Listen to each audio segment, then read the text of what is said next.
All right, let's talk about a single move that can absolutely define your leadership when the pressure is on. We're calling it the leader's comeback move. And you know what? It all boils down to one thing: staying centered. So let me ask you this, right at the top.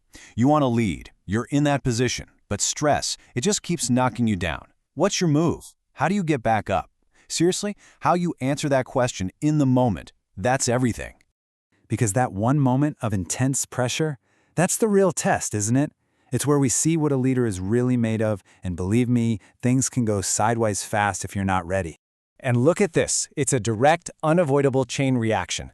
The second a leader loses their cool, the frustration boils over, the panic sets in, the very next thing that happens is the team completely loses focus. Your composure is their anchor.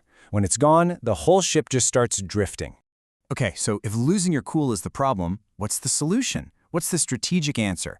Well, it's this awesome power move we're calling this centered comeback. This is how you take back control. So what do we even mean by centered leadership?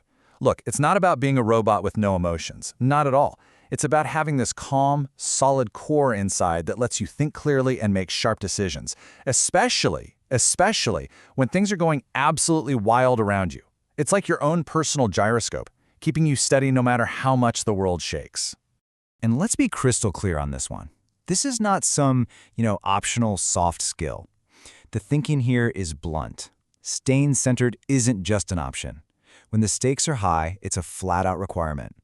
It is literally the difference between navigating a crisis and becoming the crisis. So we know what it is, we know why it's so critical, but what are the actual benefits? What's the payoff?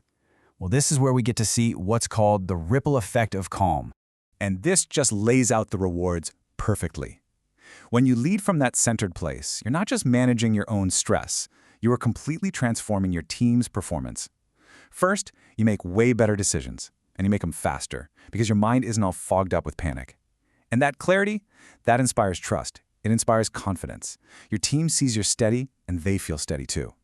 And all of that adds up to the big one: leading effectively. Okay, this all sounds amazing in theory, right? But how do you actually do it when your heart is pounding and everything's on the line? Let's get super practical. Let's talk about your first centered step. And it's actually the simple but powerful 4-step reset. Okay, number 1, just recognize it. Feel that pressure hitting, don't just react. 2, take a single deep breath. It's a pattern interrupt. 3, find your balance. Physically and mentally, just reconnect with that calm core. And then, and only then, step 4, lead the way. Now you're acting from a place of stability, not stress. So we've walked through the problem, the solution, and the exact steps to take. The only thing left now is to actually do it. So I'll leave you with this question. Now that you have the move, what's the very first situation? Maybe it's a meeting later today, maybe a tough phone call, where you're going to use it to find your center.